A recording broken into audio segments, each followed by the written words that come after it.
Hello बच्चों, जैसे कि कल हम लोगों ने क्या देखा था, बॉडी फ्लूइड एंड सर्कुलेशन में एक टॉपिक देख लिए थे, ब्लड के बारे में पढ़ लिए थे, एरिथ्रोसाइट के बारे में पढ़ लिए थे। ठीक है, अब आज हम क्या देखेंगे, ल्यूकोसाइट एंड प्लेटलेट्स। ये दो टॉपिक और देख लेते हैं। ल्यूकोसाइट क्या होता है और कितने टाइप का होता है ये, एंड फिर क्या देखा जाएगा, प्लेटलेट्स। ठीक है, इसके बारे में हम पढ़ेंगे।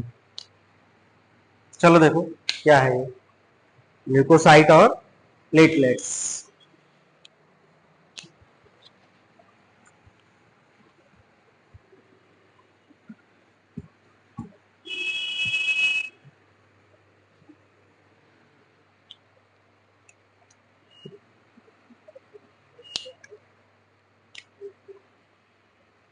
ठीक है, अब हमारा जो टॉपिक है वो है ल्यूकोसाइट।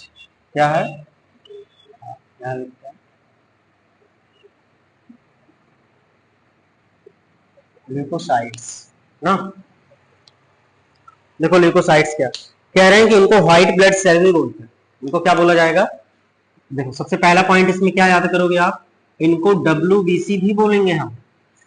क्या बोला जाएगा, WBC, व्हाइट ब्लड सेल। तो व्हाइट ब्लड सेल भी बोला जाता है इनको, या व्हाइट ब्लड कार्पोसेल्स भी कहा जाता है। इनमें हीमोग्लोबिन ना होने के कारण ये कलरलेस होती है। क्या नहीं मिलता इसमें, हीमोग्लोबिन। जो आरबीसी था उसमें क्या मिला था, हीमोग्लोबिन, जिसकी वजह से वो किस कलर का था, रेड कलर का। लेकिन इसमें हीमोग्लोबिन नहीं है, इस वजह से ये किस कलर का होगा, व्हाइट कलर का। तो हमारे अंदर जो WBC होगा वो व्हाइट कलर का इसलिए हो रहा है क्योंकि इसमें कोई पिगमेंट नहीं है, यानी हीमोग्लोबिन नहीं है। तो इसका काम क्या होगा, कह रहे इनमें न्यूक्लियस होता है जबकि आरबीसी में न्यूक्लियस नहीं था। तो ये बोल रहे हैं कि इनमें क्या होगा, न्यूक्लियस प्रेजेंट होगा। ठीक, न्यूक्लियस क्या होगा, प्रेजेंट होता है।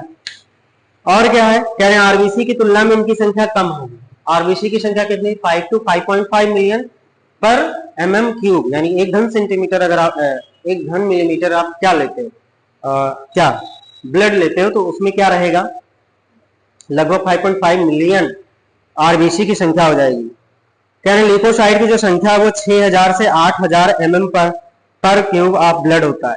यानी इसकी संख्या, इसकी जो संख्या वो कितनी है, 6000 से 8000 MM³ पर डेसीलीटर या पर mm। क्या दिया है, पर MM³ यानी वही घन मीटर ना। 6000 से 8000, उसका कितना है 5.2 5 to 5.5। Leucocyte generally short lived होती है। जो हमारे पास क्या होता है, जो आरबीसी होता है वो कितने दिन तक जीता है, लगभग 120 दिन तक, और ये कम, लगभग एक हफ्ता। देखो आगे, करें ल्यूकोसाइट जनरली शॉर्ट लिव्ड होती हैं। हमारे पास WBC की दो मेन कैटेगरी होती है। कौन कौन कैटेगरी, एक है ग्रेनुलोसाइट और दूसरा है ए ग्रेनुलोसाइट। तो WBC की जो अगर देखा जाए, WBC की कैटेगरी ना, तो ये आप देख लो पहले, ल्यूकोसाइट इसे WBC भी बोला जाएगा, इसे न्यूक्लियस बोला जाता है। मतलब इसमें न्यूक्लियस होता है, इसकी संख्या 6000 से 8000 होती है। अब इसका क्लासिफिकेशन करते हैं, मतलब ये कितने टाइप का है ये देखते हैं। ठीक, ल्यूकोसाइट जो होगा ये दो टाइप का होगा ना। कौन कौन, ल्यूकोसाइट हमारे पास एक होगा ग्रेनुलोसाइट, दूसरा होता है ए ग्रेनुलोसाइट। ग्रेनुलोसाइट और दूसरा क्या होगा, ए ग्रेनुलोसाइट। तो एक है ग्रेनुलोसाइट, एक ग्रेनुलोसाइट। ग्रेनुलोसाइट का क्या मतलब, वो दानेदार होगा, ग्रेन्यूल्स उसमें मिलेगा। और जबकि ए ग्रेनुलोसाइट का मतलब उसमें दानेदार नहीं होगा, ग्रेन्यूल्स नहीं पाए जाएंगे। तो ल्यूकोसाइट जो है WBC दो टाइप का है, एक ग्रेनुलोसाइट है और दूसरा ए ग्रेनुलोसाइट है। अब देखो ग्रेनुलोसाइट में क्या होता है, कह रहे हैं ग्रेनुलोसाइट भी तीन टाइप का, न्यूट्रोफिल, एओसिनोफिल और बेसोफिल। जो ग्रेनुलोसाइट है वो कितने टाइप का है, तीन टाइप। ठीक, सबसे पहला न्यूट्रोफिल्स। क्या होगा, न्यूट्रोफिल्स। पहला हमारे पास होगा न्यूट्रोफिल, दूसरा होगा neutrophil, eosinophil and basophil. Eosinophil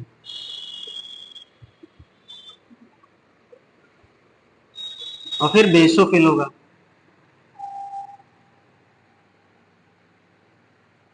तो जो ग्रेनुलोसाइट है वो तीन टाइप का है, न्यूट्रोफिल्स, इओसिनोफिल्स और बेसोफिल्स। न्यूट्रोफिल्स यानी न्यूट्रल, इओसिनोफिल्स एंड बेसोफिल्स, अब इनके बारे में देखते हैं। और जो ए ग्रेनुलोसाइट होता है वो लिम्फोसाइट एंड मोनोसाइट दो टाइप का है। यानी ए ग्रेनुलोसाइट हमारे पास एक हो जाएगा ये लिम्फोसाइट और मोनोसाइट। क्या होगा? लिम्फोसाइट और मोनोसाइट। तो जो ग्रेनुलोसाइट है वो तीन टाइप का है, न्यूट्रोफिल, इओसिनोफिल एंड बेसोफिल। और जो ए ग्रेनुलोसाइट है वो कितने टाइप का? दो। कौन कौन? लिम्फोसाइट और मोनोसाइट। कह रहे डब्ल्यूबीसी में जो न्यूट्रोफिल्स होता है सबसे अधिक पाया जाता है, और ये पाया जाता है लगभग 60 से लेकर के 65% तक। कितना परसेंट? 60 से 65%। बेसोफिल 0.5 to 1%, ये 0.5 तो कितना होगा? 1% होगा। और इओसिनोफिल्स जो होता है वो कितना पाया जाएगा? 2 से 3% ना। कितना मिलता है? 2 से 3%। लिम्फोसाइट हमारा मिलेगा 20 से 25। कितना होगा? 20 से 25%। ये हो जाएगा कौन? लिम्फोसाइट ना। मोनोसाइट जो होगा वो 6 से 8%। मोनोसाइट कितना परसेंट? 6 से 8%। इसे आप याद करो कैसे।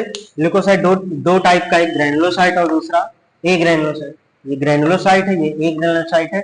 ये ग्रेन्यूल्स इसमें होगा, इसमें ग्रेन्यूल नहीं होगा। ग्रेन्यूल अगर होगा तो कितने टाइप के होंगे? तीन टाइप। कौन कौन? न्यूट्रोफिल, इओसिनोफिल और बेसोफिल। न्यूट्रोफिल सबसे ज्यादा पाया जाता है, 60 से 65% होता है किसका? ल्यूकोसाइट का। इओसिनोफिल 2 से 3% होता है और बेसोफिल 0.5 to 1% होता है। एक ग्रेनुलोसाइट दो टाइप का होता है, एक लिम्फोसाइट और दूसरा मोनोसाइट। लिम्फोसाइट 20 से 25% होगा और मोनोसाइट 6 से 8%। पूरा एनसीईआरटी का केवल लाइन हम पढ़ा रहे हैं, एक्स्ट्रा कुछ नहीं तुम्हें बताया जा रहा, तो जैसा वैसे याद करो। चलो अब देखो, कह रहे हैं कि न्यूट्रोफिल्स और मोनोसाइट, अरे न्यूट्रोफिल जो होता है सबसे अधिक 60 से 65%। बेसोफिल हमारे पास 0.5 to 1% मात्रा में पाई जाती है। न्यूट्रोफिल्स और जो मोनोसाइट होता है वो कितना? 6 से 8%। फैगोसाइटोसिस का काम करती है। तो जो हमारे पास न्यूट्रोफिल है ये किस नेचर का काम करेगा? फैगोसाइटोसिस का। किसका? फैगोसाइटोसिस। तो ये जो है ये फैगोसाइटोसिस, और ये भी किसका काम करेगा? फैगोसाइटोसिस का। इसका क्या मतलब? यानी जो न्यूट्रोफिल है और जो मोनोसाइट है ये दोनों के दोनों अगर हमारे शरीर में, हमारे बॉडी में कोई फॉरेन पार्टिकल जाता है, कोई बाहरी तत्व जाता है, बैक्टीरिया, वायरस, तो वो उसका क्या करते हैं? फैगोसाइटोसिस कर लेते हैं, यानी भक्षण करते हैं। ठीक है, क्या कर लेंगे? भक्षण कर लेंगे। कौन? न्यूट्रोफिल और मोनोसाइट। देखो वास्तव में ल्यूकोसाइट का जो ये जो हमारे पास जो डब्ल्यूबीसी है इसका मेन फंक्शन क्या होता है? डिफेंस मैकेनिज्म को प्रोवाइड कराना, यानी आपके शरीर में प्रतिरक्षा को प्रदान करना, और उसमें ये सब मिल करके हेल्प करते हैं। उसमें सबसे ज्यादा रोल कौन निभाता है? न्यूट्रोफिल और मोनोसाइट। ये दोनों मिल करके लगभग ये 60 से 65% और वो 6 से 8% दोनों मिल करके फैगोसाइटोसिस का काम करेंगे। मतलब आपके शरीर में अगर कुछ जाएगा तो उसको पकड़ करके क्या करने का काम करते हैं? खाने का काम करते हैं, मतलब उसको हटाएंगे। बेसोफिल द्वारा हिस्टामिन, सेरोटोनिन एंड हिपैरिन का सिक्रीशन होता है। बेसोफिल किसका किसका सिक्रीशन करेगा? Histamine, serotonin and heparin. ये है हमारे पास histamine, serotonin and heparin. Heparin anticoagulant होता है ना, ब्लड को जमने से रोकता है। सेरोटोनिन क्या होता है? वेसोकंस्ट्रिक्टर एंड वेसोडायलेशन, ये दोनों होते हैं। एक इसमें से वेसोकंस्ट्रिक्टर है और एक इसमें वेसोडायलेशन। हिस्टामिन और सेरोटोनिन। तो जो बेसोफिल्स होता है ये 3 प्रकार का केमिकल छोड़ता है, जिसका नाम क्या है? Histamine, serotonin and heparin. अब ये करते क्या है? ये इन्फ्लामेटरी रिएक्शन में इन्वॉल्व होते हैं। किसमें इन्वॉल्व होंगे? इन्फ्लामेशन रिएक्शन में। यानी अगर आपका ब्लड चेक किया गया और बेसोफिल की मात्रा बढ़ी हुई है, मतलब आपके शरीर में कहीं ना कहीं क्या है? स्वेलिंग। आपके आंख में क्या है? स्वेलिंग। बेसोफिल का अमाउंट को देख करके हम बताते हैं। इओसिनोफिल्स अगर बढ़ जाता है तो एलर्जी है आपको। क्या है? एलर्जी। ये 2 से 3% से ज्यादा अगर बढ़ जाएगा तो क्या होगा? एलर्जी। अब देखो आगे फिर क्या है? इओसिनोफिल 2 से 3% इन्फेक्शन का अपोज करता है और एलर्जिक रिएक्शन में एसोसिएट होता है। ये किसके लिए होगा? अगर देखा जाए तो ये एलर्जिक रिएक्शन के लिए इन्वॉल्व होता है, ये एलर्जिक और ये स्वेलिंग के लिए रिस्पॉन्सिबल होता है। और ये दोनों मिलकर के क्या करते हैं? मोनोसाइट और लिम्फोसाइट बच्छड़ का काम करते हैं। बचा अब लिम्फोसाइट, यही मेन है। लिम्फोसाइट 20 से 25% मुख्यतः दो प्रकार का होता है, एक बी लिम्फोसाइट और एक टी लिम्फोसाइट। तो हमारे शरीर की ये आर्मी है। एक हमारे पास होता है बी लिम्फोसाइट, क्या होगा? बी लिम्फोसाइट, और दूसरा होता है टी लिम्फोसाइट। एक है बी लिम्फोसाइट, दूसरा है टी लिम्फोसाइट। यानी जो लिम्फोसाइट होता है दो टाइप का, बी लिम्फोसाइट और टी लिम्फोसाइट का होता है। ये दोनों करते क्या है? ये इम्यून रिस्पॉन्स, हमारे शरीर की इम्यूनिटी प्रदान कराते हैं। ठीक, तो ये पूरा ल्यूकोसाइट है। तो ल्यूकोसाइट के बारे में क्या जानोगे? जो ल्यूकोसाइट होता है इसे और क्या बोला जाता है? WBC बोला जाता है, व्हाइट ब्लड सेल बोला जाता है। इसकी संख्या कितनी होती है? 6000 से लेकर के 8000 mm³ होता है। इसका लाइफ स्पैन क्या होता है? RBC से कम होता है, लगभग 1 हफ्ता। और बताओ, इसमें न्यूक्लियस पाया जाएगा? यस, इसमें पाया जाएगा, प्रेजेंट होता है। आरबीसी में नहीं पाया जाता है। ठीक है, तो इतना पॉइंट। तो ल्यूकोसाइट को WBC बोला जाता है। ये 6000 से 8000 इसकी संख्या होती है। इसमें न्यूक्लियस पाया जाएगा, न्यूक्लियस इसमें पाया जाएगा। ये दो टाइप के होंगे, एक होगा ग्रेनुलोसाइट और दूसरा होगा एग्रेनुलोसाइट। ग्रेनुलोसाइट 3 टाइप के होंगे, न्यूट्रोफिल, एओसिनोफिल्स एंड बेसोफिल्स। न्यूट्रोफिल से होता फैगोसाइटोसिस का काम करेगा, मोनोसाइट फैगोसाइटोसिस का काम करता है। एओसिनोफिल किस में हेल्प करता है? एलर्जिक रिएक्शन में। बेसोफिल किस में हेल्प करता है? हिस्टामिन, सेरोटोनिन, हेपेरिन का सीक्रेट करके ये स्वेलिंग या इंफेक्शन में भी हेल्प करवाता है, कि मतलब डिटेक्ट कराने में सहायता करता है। लिम्फोसाइट हमारे पास बी लिम्फोसाइट, टी लिम्फोसाइट, ये आगे चल करके क्या करती हैं? हमारे शरीर की आर्मी होती है, यानी ये फर्स्ट लेवल आर्मी होती है। शरीर में कोई भी आता है, ये उनसे क्या लड़ने पहुंच जाती है। और मोनोसाइट फैगोसाइटोसिस का काम ही करता है। तो आप देख रहे हैं कि ये जो ल्यूकोसाइट है टोटली किस में हेल्प कर रहा है? हमारे शरीर का क्या करने में? प्रतिरक्षा तंत्र को मजबूत करने में, यानी हमें रोग से लड़ने के लिए ये क्या करेगा? सहायता प्रदान करता है। चलो अब ये हटा देते हैं। फिगर है एनसीईआरटी का, आप जरूर उसे देखें। ठीक, बना देते हैं, हम बनाना देख लेते हैं, एक बार बना ही देते हैं। आरबीसी का फिगर आप जानते हो, प्लेटलेट्स। देखो ये आरबीसी है गोल सा, ठीक है। प्लेटलेट्स की बात करें तो ये टुकड़े में मिलेगा आपको। कैसे मिलेगा? ऐसे कि टुकड़े में मिल जाएगा। ये हमारे पास आरबीसी हो जाता है, ठीक। और फिर क्या मिलेगा? प्लेटलेट्स, हाँ, प्लेटलेट्स मिलता है। उसके बाद आपको मिलेगा इओसिनोफिल। ये है हमारे पास इओसिनोफिल्स, इस पे भी क्वेश्चन आते हैं। बेसोफिल देखो कैसा है? अंडाकार है ना, ये थोड़ा बहुत अंडाकार जैसा दिखेगा, ये बेसोफिल हो जाएगा। फिर आपको मिलेगा न्यूट्रोफिल्स। न्यूट्रोफिल देख लो कैसा है, ये ऐसा है, और इसमें ऐसे क्या मिलेगा? ये ऐसे न्यूक्लियस मिल गया। मोनोसाइट थोड़ा बड़ा सा है, ऐसे ना। मोनोसाइट किस नेचर का हो जाएगा? ये बड़ा नेचर का ऐसे हो जाएगा। फिर आपको मिलेगा बेसोफिल। बेसोफिल आपके पास है, ये आरबीसी हो गया, ठीक। और ये अंदर रहेगा, ये बाहर नहीं रहेगा। उसका न्यूक्लियस जो होता है बाइलोब्ड होता है, तो ऐसे करके आप ऐसे बना सकते, ठीक है। आरबीसी प्लेटलेट्स, ये क्या बनाया गया है? इओसिनोफिल्स, इओसिनोफिल भी बोलते हैं इसको। इओसिनोफिल्स किसमें हेल्प किया था? एलर्जी में। किसमें हेल्प किया? एलर्जी में। फिर बेसोफिल, बेसोफिल किसमें हेल्प करेगा? जो बेसोफिल्स है इन्फेक्शन में। एंड न्यूट्रोफिल्स, यहां कौन मिलेगा? न्यूट्रोफिल, ये क्या है? मोनोसाइट, ये बड़ा है ना, मोनोसाइट्स। उसके बाद क्या है? B lymphocyte. B lymphocyte humoral response देता है, जबकि टी लिम्फोसाइट जो होता है वो सेलुलर रिस्पॉन्स देता है। बी लिम्फोसाइट आपको इम्यूनिटी प्रदान कराएगा, टी लिम्फोसाइट आपके शरीर में सेल ऑर्गन ट्रांसप्लांट जब होता है तो उसके लिए रिस्पॉन्सिबल होता है, ठीक है। अब हम पढ़ने चल रहे हैं प्लेटलेट्स के बारे में, तो उसके बारे में प्लेटलेट्स क्या होता है ये देखते हैं।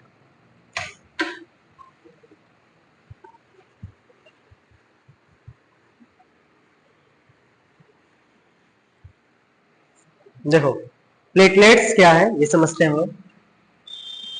आप प्लेटलेट्स के बारे में जरूर सुनिए। ठीक, प्लेटलेट कह रहे हैं, प्लेटलेट्स को हम थ्रोम्बोसाइट भी बोलेंगे। तो इसका पहला पॉइंट क्या याद करोगे, इसको क्या बोला जाएगा, थ्रोम्बोसाइट। क्या कहा जाएगा, थ्रोम्बोसाइट भी कहते हैं। प्लेटलेट सेल फ्रेगमेंट होता है जो मेगा कैरियोसाइट से बनता है। किससे बनेगा, ये मेगा कैरियोसाइट से बनता है। ठीक, मेगा कैरियोसाइट। चलो ठीक है, megakaryocyte special cell in the bone marrow. Bone marrow की स्पेशल सेल होती है, उसी से ये बनता है। ब्लड में प्लेटलेट्स की संख्या 1.5 लाख से 3.5 लाख होगी। ये याद रखना, डेंगू में यही तो होता है, प्लेटलेट्स की संख्या क्या हो जाती है, डाउन हो जाता है। कितना होना चाहिए, 1.5 लाख। हाँ, इकाई 2.5 से 1,00,000 10,000 लाख, 1,50,000। फिर ऐसे आएगा 1.5 लाख से 3.5 लाख। तो 1.5 लाख से 3.5 लाख क्या मिलता हमको, प्लेटलेट्स। फिर आगे, प्लेटलेट्स कई प्रकार के पदार्थ रिलीज करती हैं, उनमें से अधिकतम ब्लड के कोआगुलेशन में सहायक होते हैं। कि किसमें हेल्प कराएगा, कोआगुलेशन ऑफ ब्लड, कोएगुलेशन। ठीक है, coagulation of blood. Coagulation of blood का मतलब क्या, ब्लड को जमाने में हेल्प करेगा, ब्लड का थक्का जमाने में हेल्प करता है। ठीक, करंट प्लेटलेट्स कई प्रकार के पदार्थ रिलीज करती है जो ब्लड को कोआगुलेशन में हेल्प कराती हैं। इनकी संख्या में कमी होने से क्लॉटिंग डिसऑर्डर्स हो जाता है, यानी ब्लड जो ब्लड है उसका थक्का नहीं जमता है ना। फिर आगे क्या है देखो, इनकी बॉडी में ब्लड का नुकसान हो जाता है। तो कह रहे हैं वो जमेगा नहीं, और जब जमेगा नहीं तो क्या हो जाएगा, ब्लड का नुकसान हो जाएगा आपके शरीर में। ठीक, तो प्लेटलेट्स के बारे में क्या क्या चीजें हैं बताओ। सबसे पहले जो प्लेटलेट्स है किससे बनती हैं, थ्रोम्बोसाइट से। कहां से, बनती नहीं है, इसको थ्रोम्बोसाइट बोला जाता है। बनती कहां है, मेगा कैरियोसाइट से। बोन मैरो की एक स्पेशल सेल होती है जिसके द्वारा क्या बनेगा, प्लेटलेट्स बनेगी। इसकी संख्या कितनी होगी, 1.5 लाख से 3.5 लाख। किसमें हेल्प करता है, कोआगुलेशन ऑफ ब्लड में। बस इतना ही, यही 4 पॉइंट तुम्हें याद करना, ज्यादा कुछ नहीं। ठीक है, तो इस प्रकार हम लोगों ने क्या देखा, ल्यूकोसाइट एंड प्लेटलेट्स दोनों देख लिए। और अब आपका ब्लड खत्म होता है, अब हम पढ़ेंगे ब्लड ग्रुपिंग, उसके बाद फिर आरएच फैक्टर एंड फिर लिम्फ। तो चैप्टर का आधा पार्ट खत्म होगा। ठीक है, तो ये थोड़ा जल्दी जल्दी मैंने पढ़ा दिया आपको, जो कुछ भी ना आया होगा आप जरूर बताइएगा, बाकी आप ध्यान से पढ़िए इसे। ठीक है, धन्यवाद आपका, और चैनल को सब्सक्राइब जरूर करिए।